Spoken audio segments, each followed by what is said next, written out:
Going. Okay, so we will get going here. Do you want to go first? How do you want to do it? I want to cough again, and then I'm going to drink a little bit of this. I'm not drinking White Castle, just so you know. This is bubbler, so it's the most Wisconsin-sounding drink ever, and it's actually quite good.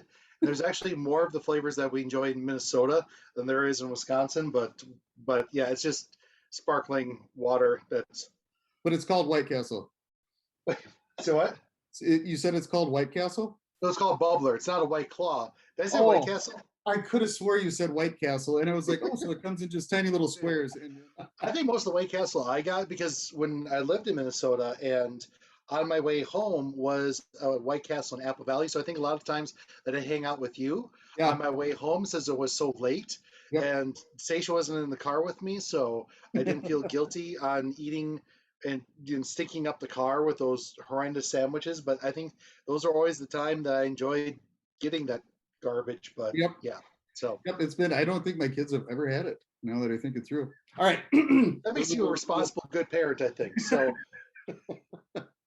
all right. So I'll give you a 3, 2, 1, and then why don't you introduce yourself? Wait, you know what? You don't want to use the White Castle cheddar as the introduction? Oh, it's recorded. We're recording. Oh, I know it is. So why don't we just get started? Hey, yeah, let's just keep going from there. Yeah. Yeah, let's just keep going. I'm Ted. And I'm Rob. And for the past 4 years, the two of us were the co-founders of a site called Nerd Dads, and we had some other friends that were along the ride with us as well, and they still are, but we did some reflecting on what our website was all about and our Facebook page and our YouTube page, and we got thinking, like, the parenting aspect of Nerd Dads kind of just felt tacked on at the end. We still really enjoying pop culture type items of the late 20th century and to today, and a lot of fun nerdy activities. We still love doing that with our kids, and I think that's going to, that'll always be part of our conversations and everything. But instead of making it about fatherhood and nerd culture, I think us being dads will naturally come out in our conversations and the content that we create. But I don't think it's going to be front and center. And then also a lot of the issues where when we were called Nerd Dads, so much of our audience right now is women, so it always felt kind of alienating to all of the moms or or women that didn't have kids, kind of alienated them. So non-parents so too. so it just so it feels right that we kind of start fresh. Although it's going to sound a lot like what we've been doing all along, and with the rebrand. Rob, do you want to introduce the rebrand? Yes, so we've been thinking about this. We wanted to go with something that was less put us in a box, like Ted was talking about, not just about fatherhood, not just about the relationship with kids. Want to broaden it a little bit. It's still going to be about your pop culture nerddom in general, things along those lines, but we don't want to put everything in a box. So we came up with a more general title for our thing in general, our Facebook page, our anything we have on YouTube, all of that stuff. In general, we're going to now go with the title of Zeitpow. I like it. Yep. All right. It doesn't mean anything in particular. Zeit is in Zeitgeist, which is the spirit of the people, which to me, that represents pop culture. That is the thing that is on everybody's mind. It's the thing that is popular throughout generations. And then Pow, because Pow. Just because Pow. Yeah. Absolutely. And the reason, honestly, the reason we're kind of going with that angle is it's not too descriptive, but it's suggestive. And that way we're not excluding, we're hopefully including. And like Ted said earlier, the nature of what we do, going to keep pretty much being the same nature, but we're not going to feel like we have to follow a specific venue of fatherhood and kids. And then hopefully the people who are part of our group who don't fit that definition won't feel excluded going forward also. So everybody, Nerd Dads is dead. Welcome to Zeitpow! There we go. Oh my goodness, that almost sounded like German propaganda, but I like it. So, all right. And I think one of the other big things that we want to make sure with Zeitpow is we don't want to be just yet another website or internet pop culture site that's ran by a bunch of 40-year-old white guys, because there are plenty in there. And we don't want to just be white guys complaining on the internet about first world problems. This is going to be more of a conversation, and both that we're going to be talking about how we feel about certain things and what we more in the positive light and what we enjoy.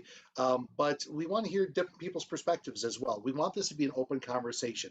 So after podcasts or after things that we put up on our site, when you see those things go up, if you've got differing opinions from us, please let us know. There are ways to leave comments.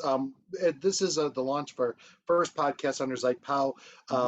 As we grow, there's going to be different ways to communicate with us, whether it's via email, the comments section. However, we want to hear from you. We want to hear your thoughts about what we're talking about as well, because we don't want to just be, again, just another bunch of guys just screaming into the void like there is so much in the internet. We want this to be a fun conversation, and all the stuff that we're talking about, let's be honest, none of it's like there's no big serious issues we're really going to be talking about. Maybe every once in a while pop culture and politics come into play a little bit, but really we're going to be keeping much more on the lighter end of things, nothing of big consequence. So really at the end of the day, we're all having fun, and we hope that you enjoy it as well. So with that in mind, one quick thing, the oh key please was do. that with the one rule I'm going to put in place with it, no trolling. We're not trolling on here. Okay, you Nope. can share differing opinions. We're not slamming. We're not digging anything like that. Open forum, talk, enjoy, learn, have fun, share your views. No trolling. That's the one word. That's the one rule I'm going to put down for it. I agree wholeheartedly about that. And I think that's going to be a lot of what we talk about today. That's a lot what I have on my mind, I especially agree. with the topic that we're going to be talking about, Which is Masters of the Universe. yes. Starting off with that. So, for those of you, I don't think we've ever really talked about it on Nerd Dads at all, but both Rob and I grew up on Masters of the Universe, the Amen. cartoon series, and I would say more for myself, much more the action figures than the cart. I watched the cartoon religiously, but really I enjoyed the action figures more than anything else. So, and Rob, how about you? Oh, absolutely. I love the TV show and the action. I remember the first three action figures I ever got was Battle Armor He-Man, Battle Armor Skeletor, and then regular Trapjaw. Those are the three I got. I'm going to say it was for Christmas one year, and that started my collection. And then, yes, watch the TV. My two staples of the 80s afternoons were He-Man and Transformers. Those are Yep. my two things. I was never a big GI Joe guy. But I was always He-Man, Transformers. So when I heard that Kevin Smith was bringing this back, that was awesome. And the fact that he was going to follow the storyline, picking up right where the 80s left off, because there was that interim one back in the early 2000s that was a fresh take on it. And there was also one like in the early 90s that was supposed to be a sequel to the original that I The just new Heat where they're in space. yes, Yeah. exactly. Yeah. And those do it, whatever. So we're putting those to the side. Kevin Smith says we're going to pick up right where we left off. It's like, yeah, I'm going to watch that. Yes, I'm going to watch that. Absolutely. Now, before we go any further and we actually get into our thoughts on it, is there any way you can turn the camera and show them your awesome collection?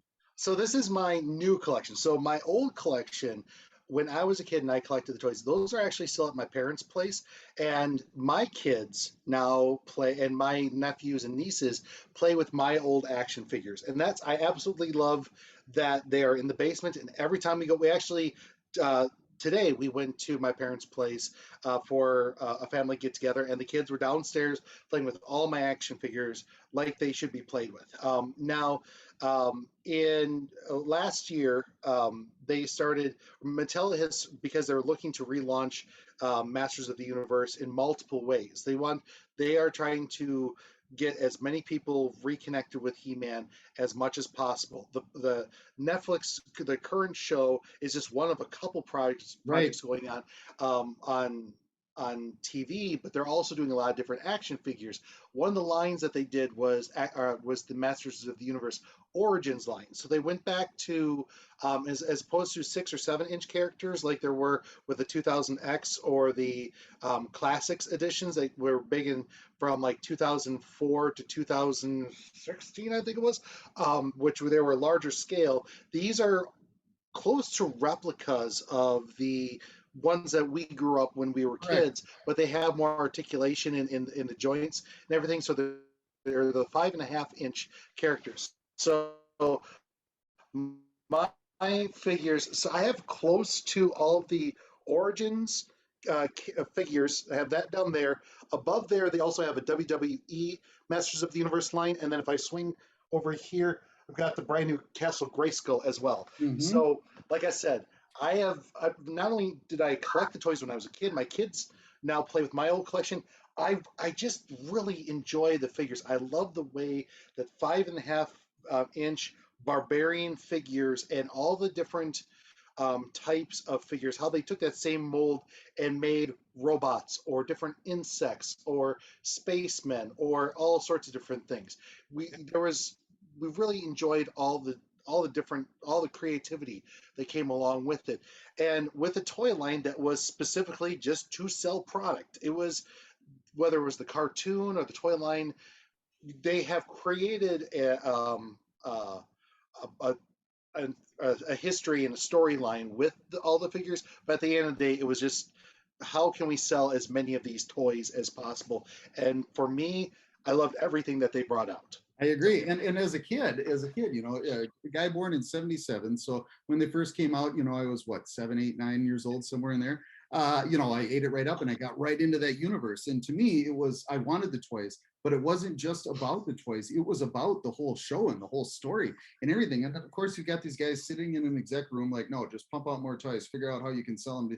I was the audience. I was the one who was eating it up and making yep. it possible for them to produce more and more, and even had some of the figures that came out that never made it into the original show. Yeah. I had the original Scareglow, and it hurts me that I don't even know where it is anymore, but I had the original one, even though it never made it in the original show. I remember some of the original mini books that went with them that spelled out that story that wasn't necessarily exactly the same story as what you saw from Hmm. Mattel's TV show either. It was some of that, it was some of the different stuff, and that actually, some of that actually, I think, came back in the new show that we saw in 2021. All right.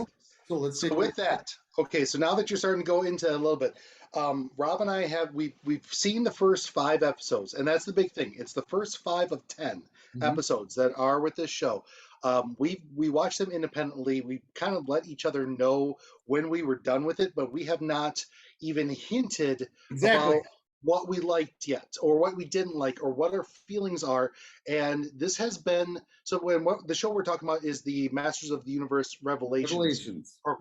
program that just came out on Netflix. Not sure when this will go up. It's been this is August 3rd, so it's been up for about 2 weeks now. So Something like that. Yeah. okay, so still relatively new. A lot of chatter has already occurred online. There was a lot of chatter that was happening even before the first broadcast, because there were some leaks about what the story was going to be like. Rob was awesome, and when the last time I saw him, got me a prequel um, comic book that I see he's reaching for, maybe. No, no, I'm And sorry. Nope, I'm sorry oh, about sorry, you that. were adjusting camera. I can actually reach for my comic that Rob got me the prequel comic book to kind of fill in some of the story that was going to come into it. Um, but by and large, we have not talked. Correct. We didn't. We wanted to go into this conversation. What you're seeing right now, absolutely fresh. So, Yep. who do you want to go first? Do you want to All tell me right. what you thought? So here's what I'll throw down. So this last weekend, I got to see our other buddy Eric, right? And we went for a kayak paddle. It was a great day. He asked me in a text before that, new Masters of the Universe. Turns out he hadn't seen it yet, and he still hasn't, or he still hadn't by the time we hung out. He had, however, seen a lot of the reviews that went out. Now, let me start by saying this. I'm not somebody who says that reviews are gospel, right? So, and I'm not necessarily going to use this review to say you need to watch it or you need to not watch it. I'm not going to do that. What I am going to do, though, is tell you my experience from having watched it. Now, as someone who was a diehard fan in the 80s and has never lost their passion for He-Man, in general, I was okay with it. I was okay with it. It was good. I don't think I'm ever going to be able to reclaim the exact experience I had as a child. For one thing, I'm 44. For another thing, the 80s are long gone. Every tiny little nuance of that old show, even the cheesy animation where they use the same 5 frames to make 60 plus episodes, same 5 sills, I should say, cells to make 60 episodes. Even that little bit isn't going to come back. The music, the specific special effects, all of the voices. that exact magic is never going to come back again. However, I was fine with it. I was good with it. I'm going to watch the next 5. I'm not going to say there was anything hugely special about it, but I will say, as somebody who was a fan, this was good. Now, I had a couple issues with it. I'm going to start off with that first to just get my issues with it out of the way. With the fact that it's been hyped so much on the fact that it was a continuation of the 1980s, they did retcon some of the story. One thing specifically that I really jumped out at me was, and this is a little bit of a spoiler. No, you know what? I think I can do it without doing a spoiler. There's a point where Orko is talking about his history back on his home planet, and talking about how he never really advanced very far. He was kind of the bottom of the class and kind of the doofus, more or less. And that is a retcon from the old one, because in the old one, the original one, I've never forgotten this, Orko was actually a huge superstar on his planet. He was hugely powerful, incredibly good at magic on his old planet, and just, hugely famous. So, Kevin Smith did, and it had to be intentional, because I got to imagine he knows his canon. He's got to know his canon from the old thing. That had to be a retcon that he intentionally did on purpose. And there was one or two other things also. I can't think of them off the top of my head, but clearly there was a little bit of, we're going to go this direction instead of that direction, even though it's still the same story and the same continuation. So my first statements on a whole, I was good with it. I accept the new one. I'm not happy about the retcons, but I am accepting of the new one. And then I've got more thoughts after that. Let's go and hear yours. Okay, so for me, I think you nailed it on the head. That you'll never, the magic of what when we were kids is going to be different. You're not going to be able to simulate that. I think we were just talking about the action figures. I'm going to reach over and grab one of your favorites, Trapjaw here. Trapjaw, yeah, Trapjaw. So I remember when I got the new version, this origin line, and looked at how these figures were constructed. Like I mentioned, there's more articulation with the figure, so I can pose this guy a lot more than the originals in the 80s. And to me, these figures, the current line of figures, is how 6-year-old me envisioned what a He-Man figure actually was. Because of my imagination, I thought it could do a whole lot more. When in actuality, most of the figures were very stiff. There was only, articulation in the shoulders and in the legs, and that's it. Yep. And I mean, you could swivel the head too, but there wasn't a whole lot of articulation with it. But in my childhood memory, it could do anything. It was because it was my childhood toy, and it could do anything. Similarly with the cartoon, like you mentioned, the animation was so poor. I mean, when you go back and watch what it was at this age, or at an adult age that's seen lots of media, when you go and watch the old cartoons, the animation really is not good at all. And the voice acting. I mean, minus Skeletor, most of this voice acting is abysmal. And if you want to go to really bad voice acting, the original She-Ra episodes, especially if they didn't correct the audio, some of it's just screeching and just painful to listen to. But when you're a kid, especially at that age, when you didn't have the internet to have all sorts of just constant media, we had just Saturday morning commercial time. I mean cartoons, and that was really it. So in your imagination, everything looks epic and everything looks amazing. Especially with the first episode and the big battle that happens at the beginning of that episode. That was exactly what I, 6-year-old Ted, envisioned. That's what the old cartoon looked like. I got to see all my favorite characters. What was that? You sit up in your basement or your bedroom or whatever you had. For me, it was the basement. Sit up in the basement. You've got Snake Mountain over here, and you've got Castle Grayskull over here, and you've got all of your guys all set up. And in your mind, these little guys who, like you pointed out, very little articulation in the actual figures at all. But you set it up in your mind. Oh man, everything you're seeing in your head, they're doing, and that is it. You're right. And especially with that first episode, with that epic battle, now that with the Netflix, you had a Netflix budget as opposed to The Saturday morning cartoon. We're trying to make this as cheap as possible so we can make as much of a profit as possible. Yep. You could definitely tell the difference. Even the musical score that's in the new series is this grand, epic soundtrack. It's gorgeous. Some of the animation was, it wasn't. We're not talking Disney or Pixar type animation. Oh Some yeah. of it felt a little bit choppy, but still much more uh, much much more beautiful and fluid uh, animation than what we grew up with. I think So the most base example of that, the most base example of the fact that the animation is at least one step up, even if not Pixar or DreamWorks level, it's at least one step up, is the fact that Adam and He-Man actually look like two different individuals. yes, yeah, and I'm glad you brought so one when you go back and watch the original episodes, He got a it's tan. so what. He got a tan, and that's how he Yeah, turned into pretty He-Man. much. Yeah, or he switched vests, Yeah. or it's like even worse than the Superman taking off the glasses from Clark Kent to Superman. I mean, it was you just look at the guy and he was exactly the same size and everything. Yep. So I really that was something that I really appreciated. They made him look considerably different so that when the shock of I think now we're going to start going a little bit into spoiler-ish Sure. as it goes So on. warning, warning. um, Yep. yeah, and I would just say watch the five. If you have Netflix, watch the 5 episodes. It takes you 2 hours. Mhm. It's definitely worth watching that. But no matter how you feel about what we're going to be chatting about, it's worth it. But I really appreciated that, like almost like a Shazam type. You go from Billy Banks to the superhero. Yes. I really appreciate that dynamic. So, um, Yep. Billy Batson, but but it's okay. You're good. You're good. what did I mess up the name? Billy Batson, but hey, buddy, I love you. Batson. I love Oh my you. God. It's okay. I All love right. you.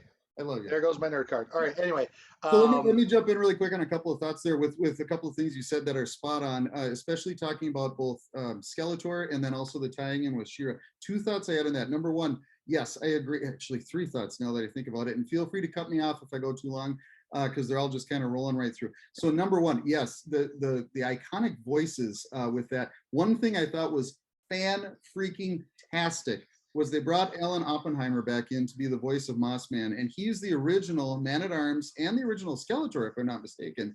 And for mhm. anybody watching who's a true child of the 80s, he is also Falkor from Neverending Story. But he was, Really? yes, he is. Yep, absolutely. So he's a huge piece of the original He-Man voice, and so that they brought Mhm. in him to be Mossman. Only 2 episodes, only one scene each, but he was there, and it's like there's a nod. There's a huge nod to the original voice cast. Fantastic. Now you Yep. mentioned something about Shira, which was something I was thinking about. That was, I think that's another piece that I'm thinking they're retconning, because the original run of He-Man, Secret of the Sword, the movie that introduced Shira, and I remember seeing it in the theater with my grandparents, and I Me think too. yeah, that theater is now defunct, but I think my grandparents took my cousin and I to see it. The Secret of the Sword came out between the second to last season and the last season of He-Man. So if you're Mhm. going to go chronologically, you could say, well, Secret of the Sword introducing Shira, that happens within the frame of the original run. You could say Mhm. that. However, you could also say the fact that the original series was every single episode ended up back at a sense of homeostasis. So you could really put any single episode in any order that you want. And you could totally say, well, Shira happened afterwards, so we're going to Yep. cut that out. So one of the two things is going to happen. I'm pretty sure, especially with the fact that the other Shira series has been running the last couple of years. I'm It's thinking, done. It's complete. Yeah. oh, it's done. Yep. Oh, okay. So it did run, I should say. It did Yeah. run. My thought is that Kevin Smith is going to either retcon or just pretend that it didn't happen until after the original run and pretend the whole Shira thing didn't happen. And one of the hints I think they gave in the series is there is one point where they mention way back in the day, and I think it's for King Grayskull or Hero or one of those guys, they mentioned the fact that he fought off the Horde. They specifically Hmm. say he fought off the Horde. So it's like, Yep. oh my gosh, you're already introducing the concept of Hordak into this, which Yeah. makes that he was a threat on Eternia, which Secret of the Sword did do that, but I think they're going to make it where he is specifically a He-Man villain, not Hmm. a She-Ra villain. That's just my thought. Over to you. Yep. So watch. Sounds like you have. Have you watched any of the She-Ra? on the series? First one or two. I would continue watching it. I liked it anyway. Oh, was it okay? Um, You enjoyed it? Okay. so okay, so where so my general thought, like you, is I enjoyed it. And one of the things you had mentioned, Kevin Smith was the head writer for the show.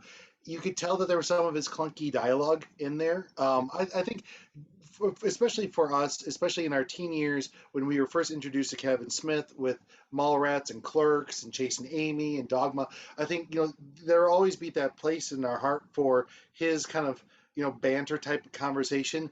Some of you could definitely tell when he was doing, because Kevin Smith is also an accomplished comic book writer, and there Right. are times in this show that you could definitely tell he's tapping in with where his strengths were with comic book writing, but some of the quips were kind of jarring. It didn't feel like it really fit. But then like if you enjoyed the classic show, the original show had those goofy lines as well. I mean, it was Yes. at no point was this show ever Shakespeare. So for the dialogue to be kind of goofy and off, kind of weird. Um, it kind of caught me off guard. But I'm like, oh, it's okay. It let me go back and go. It's a cartoon. It's fine. Yep. Okay. Um, I think one of the big elements that caught the internet ablaze was the fact that first episode I really loved because of how big and epic all the action was, and Yep. then the big moment happens Yep. where the Skeletor and He-Man vanish. Whether it's death or however they describe it, they are gone. Hmm. And where a lot of the contention came from in the internet community and some of the diehard fans is that it was no longer um, really He-Man's show. It was Tila's journey and friends. And I like And that. I liked that fact. okay, that's been the thing I've been wondering for a while on how you felt about it because okay, it sounds I have a feeling we're going to be very much on the same page here. Okay. One of the things with the original cartoon, like you mentioned, you could place them anywhere because every episode, um, Skeletor's, it's very much like a Power Rangers episode where you have your definite beats, where you have your normal gang, bad guy comes in to screw something up, the regular gang fights, He-Man transforms, episode ends. Hmm. With this one, and I do wonder if some of the diehard fans were hoping for all 5 episodes to have that kind of arc, where it was going to have those story beats every single time. If that's what people were looking for, I can understand why they were frustrated. Right. For me, for the way that the fact that this was just going to be a limited run 10 episode story, um, I enjoyed the fact He-Man and Superman are so similar, in which they are so powerful. Of course, they're going to win at the end.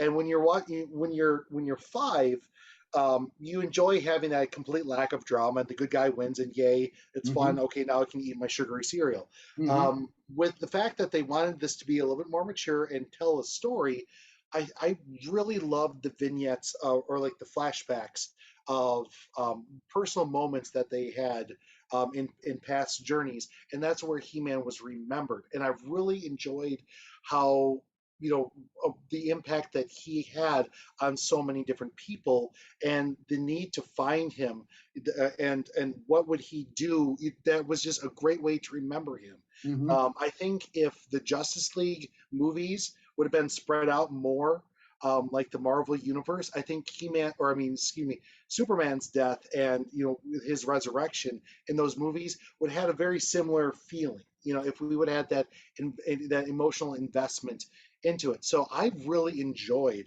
how this was Tila and friends trying to figure out what did He-Man mean to all of us, and in doing so made him so much more. Another big thing we've mentioned it back in our Nerd Dad days. Um, Rob and I are Which both are behind us. what, yeah, Which but are behind us. yes, but we've mentioned in the past we're both practicing Christians, Hmm. and I think that's fair to. There's two real strong religious themes. I think with these 5 episodes, one is kind of looking like how the apostles would always talk about, what Jesus meant to him. It is very much the same way with this journey. And then there's another part that I wanted to see how you felt, because um, uh, Kevin Smith has, with Dogma and a lot of his other movies, has mentioned how he is no longer a practicing Christian. He fell out with the Catholic Church in his youthful days or younger days, and has continued to that way. And he brings up religious zealots in this show, and I thought, and it was an interesting way to transform Triclops and other characters. And if you lost this one element in society, how would people take advantage of that crisis?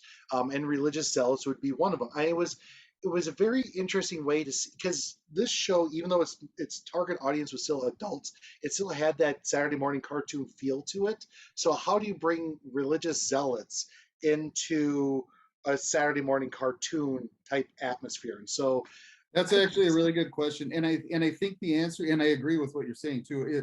I think the answer to that is you do it the way he did it, where they're not religious zealots; they are zealots, but you disguise it behind, in this case, technology, right? right.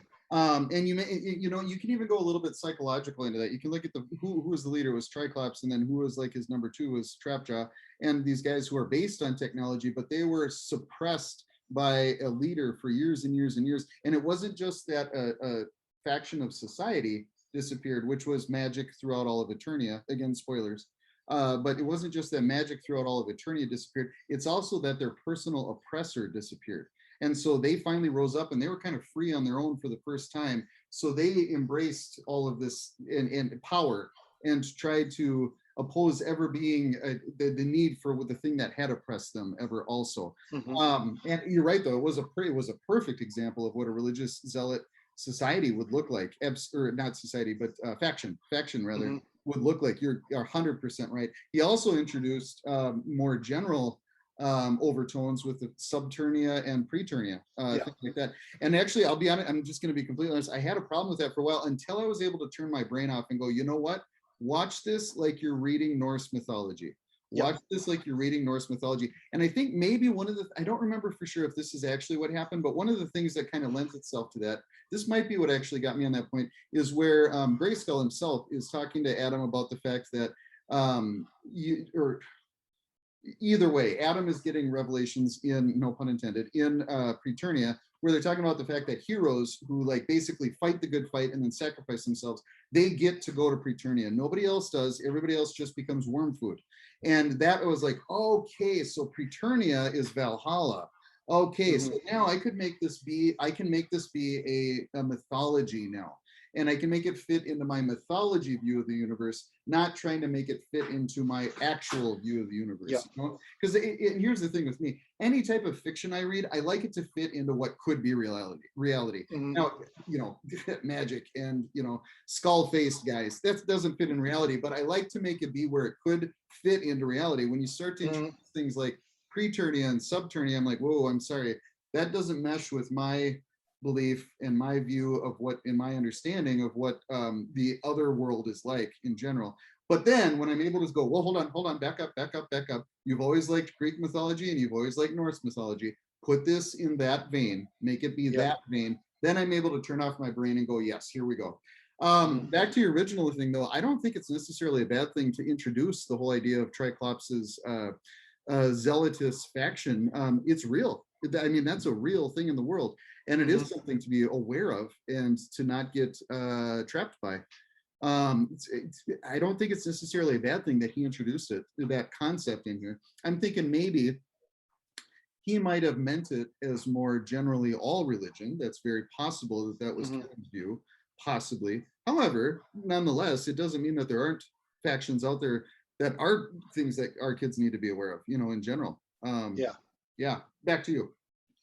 All right. So, going back to also one of the biggest controversies that took place with this show, the fact that with it being Tila in particular, her show, and the quote unquote woke nature of this, that was the narrative that happened. That this show became too politically correct. That like just like how with Star Wars, our main protagonist in chapters 7 through 9 was a female. The entire Mary Sue argument, and how fans of the show felt, why is it you have to be a female lead in this show?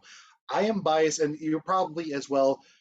Our oldest children are daughters. Yeah, so for me, any and I with my daughter who's 12, anytime we're watching a show and she can connect with a female character that has, that is powerful and stands up for themselves, and is their own person, she's immediately attracted to and really drawn to. Um, with the original shows, there, Tila and everybody were still in there, but because of the drawing style, they don't come off as, physically strong. They're much more Barbie Mhm. doll style, much like, I'll just let me pull over. Here's the classic Evelyn look, Yep. So it's very much, more looking like you're in a one piece bathing suit than you are a warrior.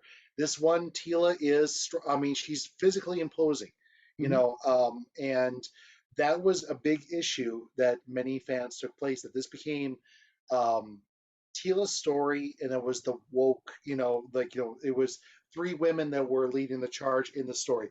For me personally, I really enjoyed it, especially the fact that Tila was the only one of He-Man's main core group that did not know the secret that he was Prince Adam. Well, Uh, Randor didn't either. Randor was the other one.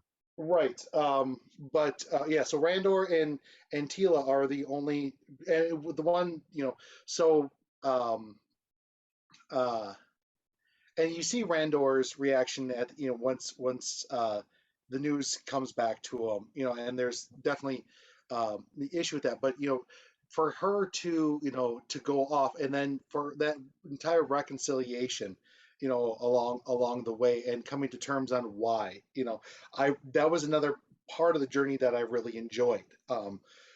So when it was, I knew ahead of time that there was a good, I had heard internet rumor that it was going to be primarily Tila in the lead role.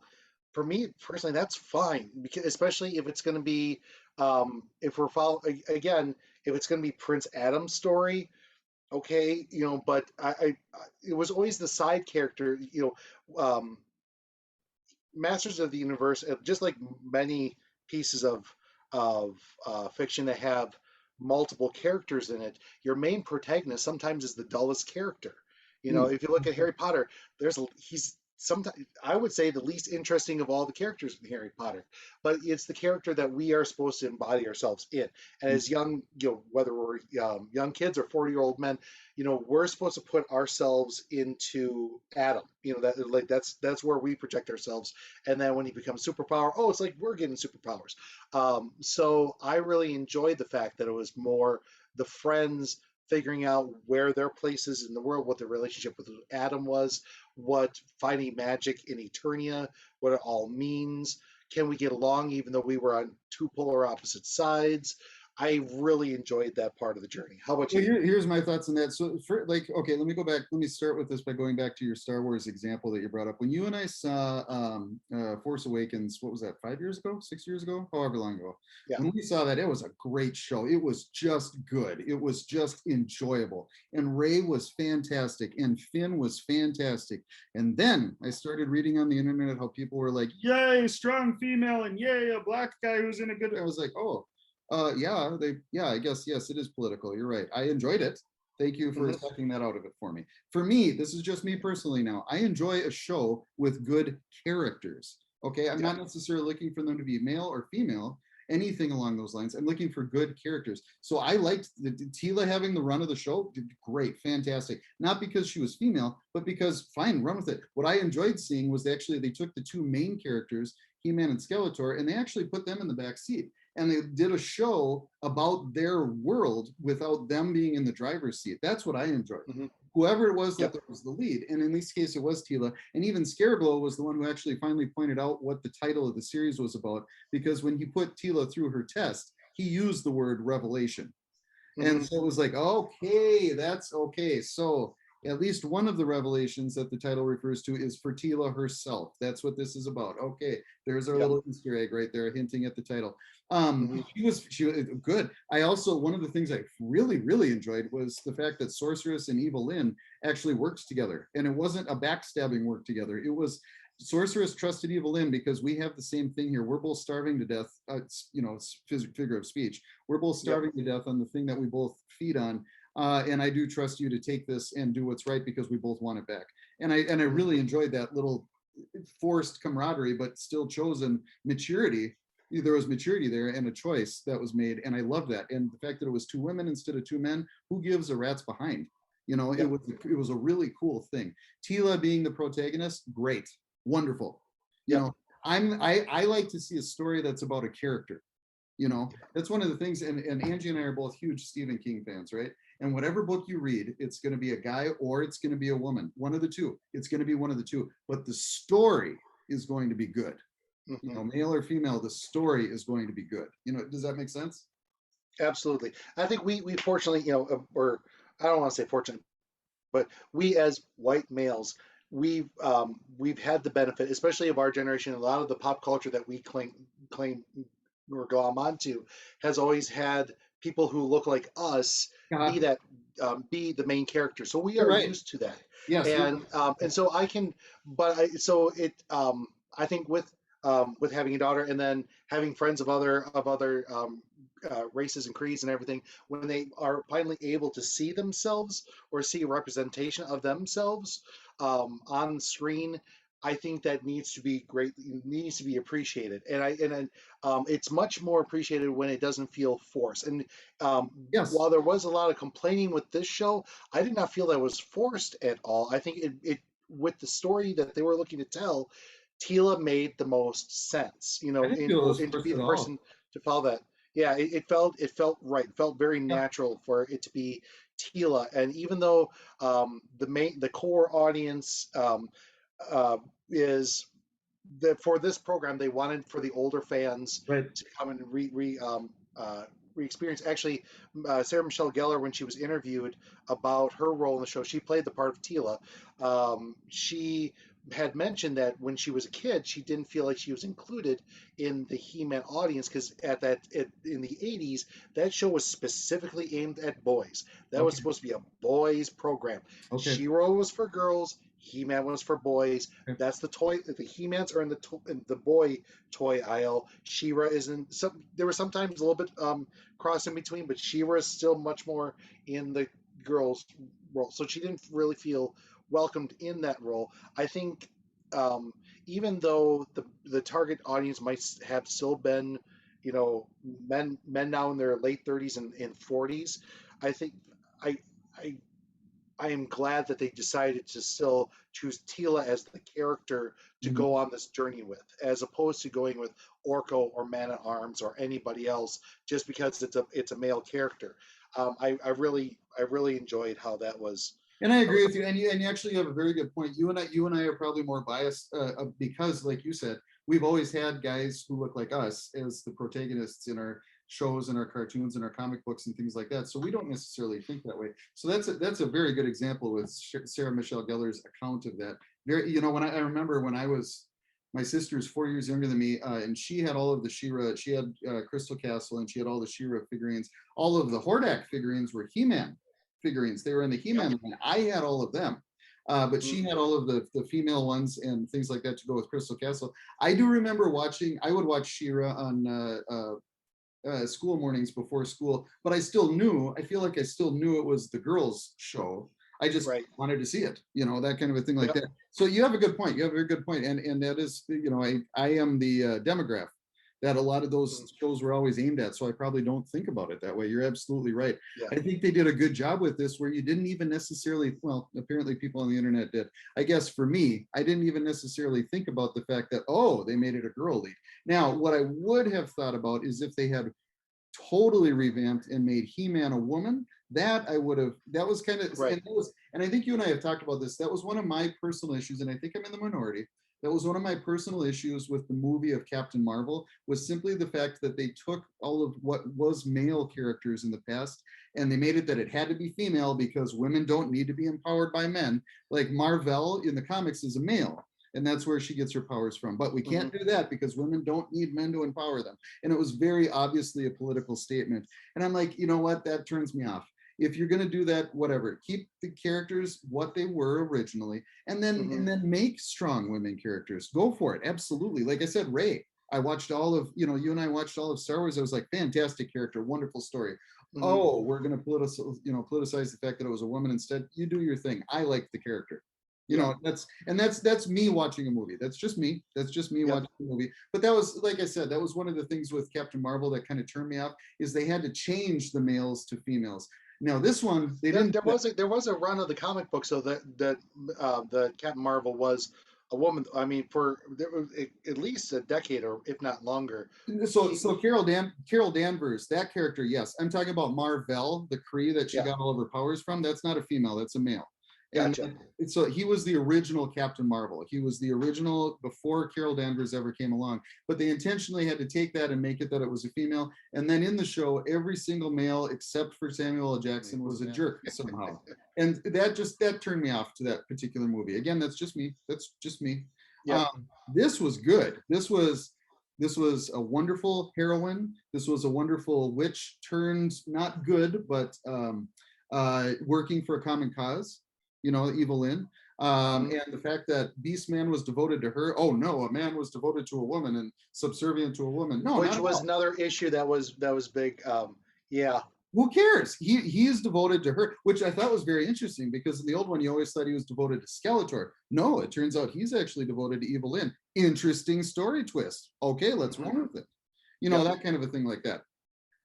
How did you the cliffhanger at the end of episode 5 with the fact not only does Skeletor become Skelegod, but also the fact that even with the journey and after Orko's passing and what they had gone through, as soon as Skeletor comes back, Beastman and Evelyn went right back to their.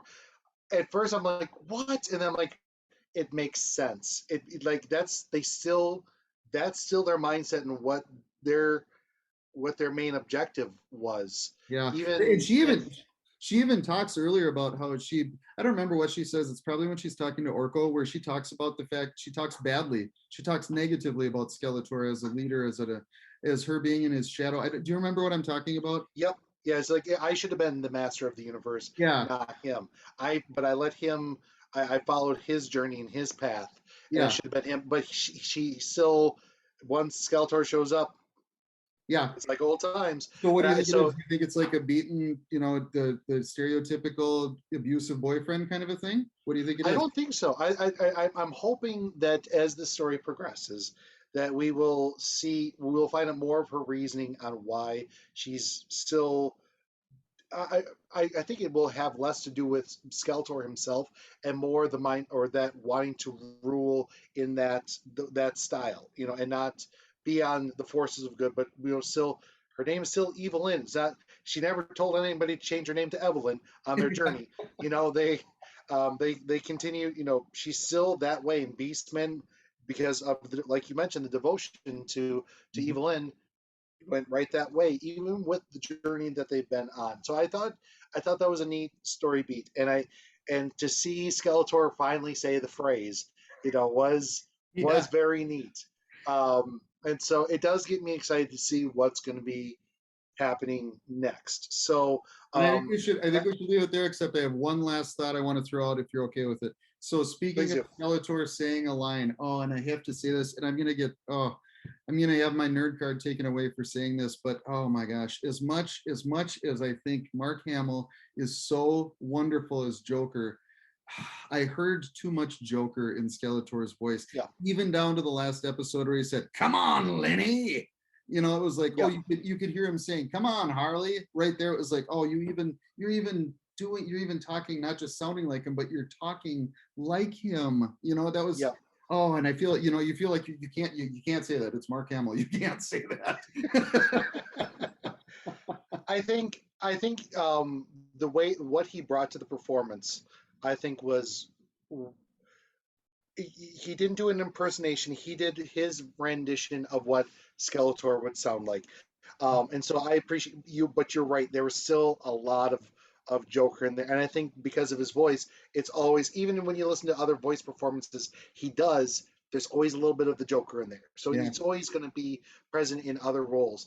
But I just think it's neat how Mark Hamill has played three of the biggest icons in pop culture history with yeah, Luke Skywalker, the Joker, and now Skeletor. So Skeletor. yeah, It is, um, and I absolutely love it. And like you said, he did a very good job as Joker.